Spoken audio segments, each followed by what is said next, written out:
ചേച്ചി, ഇന്ന് രാവിലെ എന്റെ കല്യാണമായിരുന്നു. ഞാൻ ഒരുപാട് പറഞ്ഞു നോക്കി അച്ഛനോട്. ചേച്ചി വന്നൊന്ന് കാണാൻ കൂടെ സമ്മതിച്ചില്ല. ചേച്ചി ആഗ്രഹിച്ച അച്യുതേട്ടൻ എന്തൊരു വെട്ടിയാ, മൂപ്പർക്ക് എന്തുകൊണ്ടും ചേരുക ഞാനാന്ന് ഓർക്കണ്ടായിരുന്നു. മോളെ, അച്ഛന് സമാധാനായി. ഇനിയൊരു കുടിയൊഴിപ്പിക്കൽ ഉണ്ടാവില്ലല്ലോ. പോരെങ്കിൽ ഇപ്പോ മരുവിന്റെ വീടും സ്വത്തും നോക്കി നടത്തുന്ന എന്റെ അന്തസ്സും. നിനക്കിഷ്ടമില്ലാതെ ഇഷ്ടവും ഇഷ്ടക്കേടും എന്നെ പോലൊരു പെണ്ണിന് അങ്ങനെയൊക്കെ ഉണ്ടാവും. കിട്ടിയത് മഹാഭാഗ്യം എന്ന് കരുതല്ലാണ്ട്. ഭാരതി ചേച്ചി വിളിക്കണം.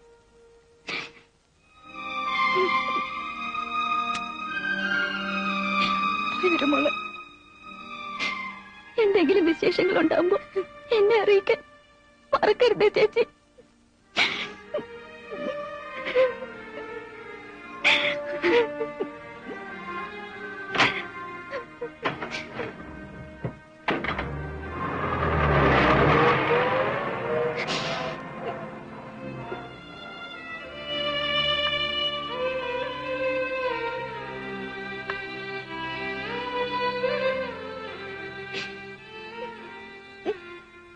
അവൾക്ക് നല്ലത് വരാൻ പ്രാർത്ഥിക്കൂ.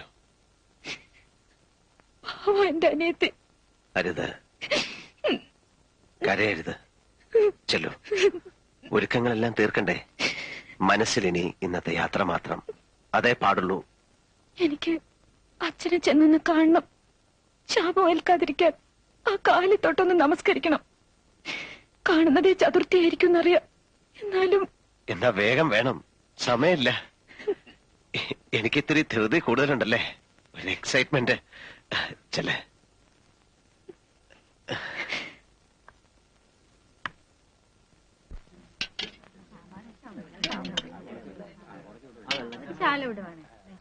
ഞാൻ പറയായിരുന്നേ, ഒരു കണക്കിന് ഈ അന്നദാനം നന്നായത്.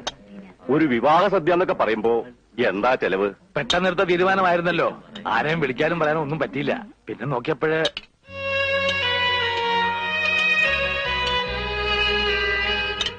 എനിക്ക് എന്റെ അനിയത്തിയുടെ കല്യാണം കാണാൻ പറ്റിയില്ല. അതിന്റെ പേര് കിട്ടുന്ന ഒരു പിടി ചോറ്, അത് ഞാൻ തിന്നോട്ടെ അച്ഛ. അച്ഛന് വെറുപ്പാണെന്നറിയാം. യാത്ര പറയാനും അനുഗ്രഹം വാങ്ങാനുമാണ് ഞാൻ വന്നത്. ഞാനിന്ന് പോവാണ്. അച്ഛൻ മറന്നു കഴിഞ്ഞ ആ പഴയ സ്വപ്നം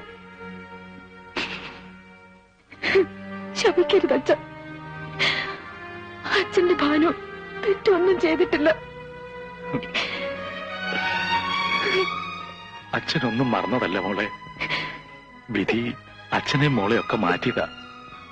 ശപിക്കാൻ അച്ഛന് കഴിയുമെന്ന് തോന്നുന്നുണ്ടോ കുട്ടിക്ക്?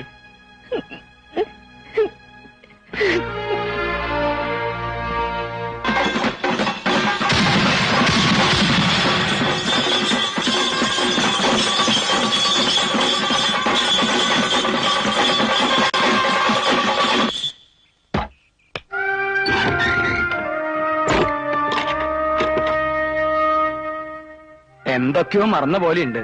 ഇടിപിടിന്നുള്ള യാത്രയായി പോയില്ലേ? എന്ത് മറക്കാൻ, എല്ലാം മറക്കാനല്ലേ ഈ യാത്ര. ഭാനുവിനെ കാണുന്നില്ലല്ലോ.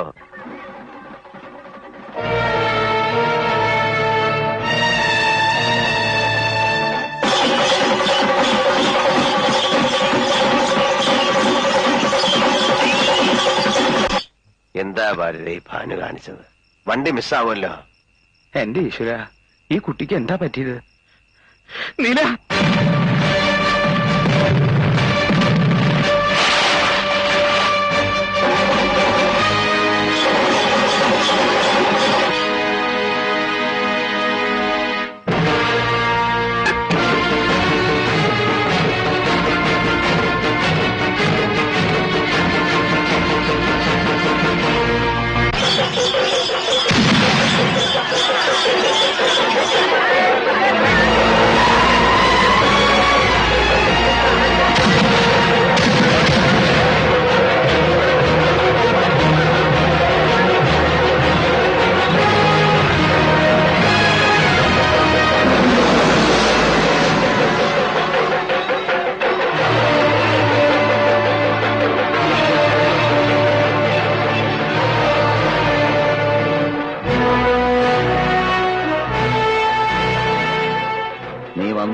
അല്ലേ? ശേഖര, ഭാനുമതി അവളെ ഒന്നും ചെയ്യരുത്.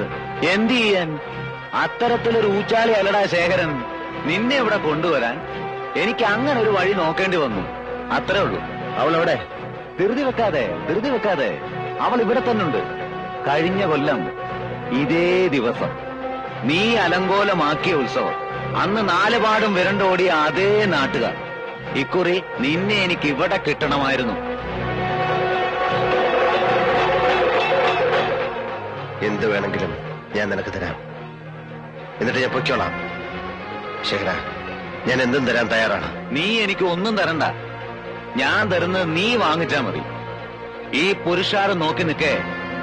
ഞാൻ നിന്നെ തല്ലാൻ പോവുക, പട്ടിയെ തല്ലും പോലെ. തിരിച്ച് നീ കൈ പൊക്കരുത്. പൊക്കിയാൽ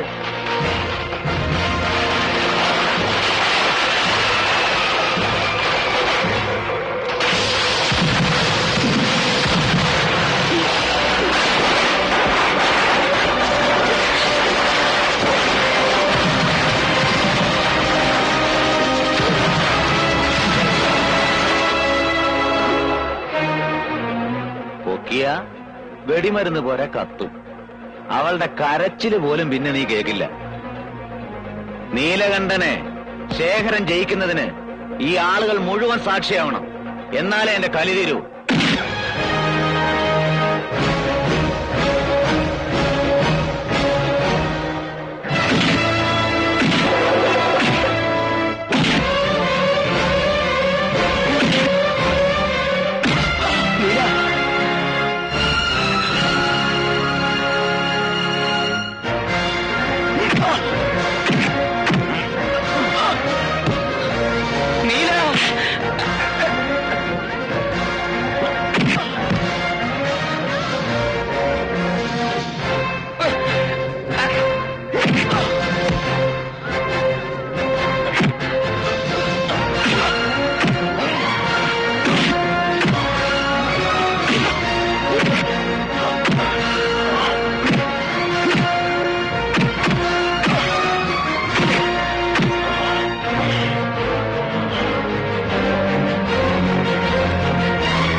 നീല